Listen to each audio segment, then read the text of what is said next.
ইসলামী ব্যাংকের সকল অবৈধ নিয়োগ বাতিলের দাবি। মতিঝিলে ইসলামী ব্যাংকের হেড অফিসের সামনে ব্যাংকটির গত ৭ বছরের বঞ্চিত নেতারা জড়ো হয়েছেন। এতদিন বঞ্চনার বিষয়ে ক্ষোভ প্রকাশ করেন। ইসলামী ব্যাংকের সিবিএ নেতা আনিসুর রহমান বলেন, আপনারা শান্ত হন। দখলকৃত ইসলামী ব্যাংক খুব দ্রুত সময় ফিরে আসবে। ২০১৭ সালের পর যত এক্সিকিউটিভ এসেছে আর এই ব্যাংকে ঢুকতে পারবে না। এটা এমডি মহোদয় সমর্থন দিয়েছেন, আমাকে প্রতিনিধি হিসেবে পাঠিয়েছেন। যেখানে বলা হয় ২০১৭ সালের পর থেকে সকল অবৈধ পরীক্ষাবিহীন নিয়োগ বাতিল করা হবে। একই সঙ্গে এই সময় যাদের অবৈধভাবে চাকরি বাতিল করা হয়েছে তাদের চাকরি পুনরায় দেয়া হবে।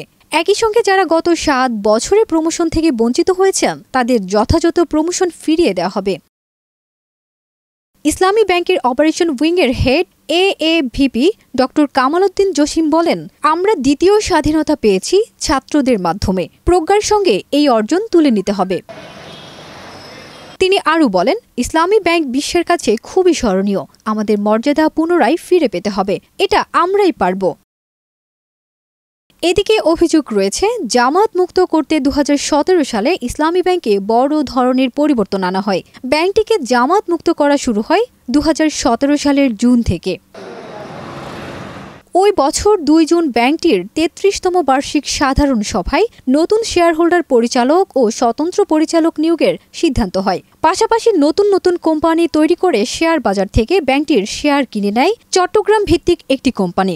এসব কোম্পানির পক্ষে ব্যাংকটিতে বসানো হয় পরিচালক।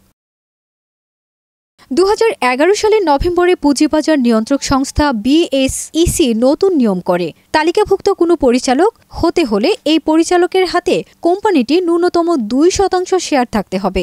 এই বিধান করার পর ব্যাংকটিতে জামাত সংশ্লিষ্ট ব্যক্তি ও প্রতিষ্ঠানের একচ্ছত্র আধিপত্যের কিছুটা ভাটা পড়ে।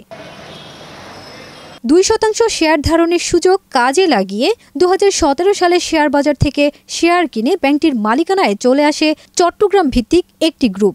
এরপর ব্যাংকটিতে ঋণ অনিয়মের নানা ঘটনা শুরু হয়। ফারজানা নিকিতা, দেশ রূপান্তর।